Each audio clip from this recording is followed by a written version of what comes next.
Okay, obviously there are some challenges with this. This is what is sometimes referred to as inter-rater agreement, which is basically a fancy name for consensus.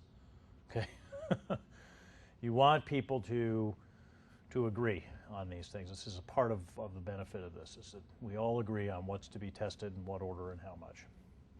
So there's some potential for political influence, horse trading of one kind or another. There's some need for education.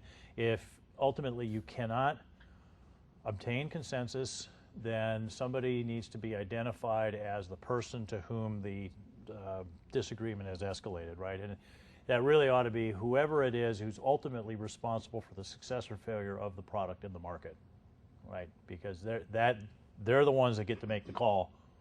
Is this really important to test or not? Okay, priority inflation. We already talked about this a bit, right? Everything is a priority one. One way to deal with that is asking people, what would you give up? If people are saying that something priority one absolutely positively has to be extensively tested, then you say, what would you be willing to give up? Would you be willing to see the delivery date slip by a day, a week, a month, 3 months, right? Would you be willing to spend an extra $100, $1,000, $10,000? Would you be willing to drop this feature entirely if you weren't completely confident that it had been thoroughly tested?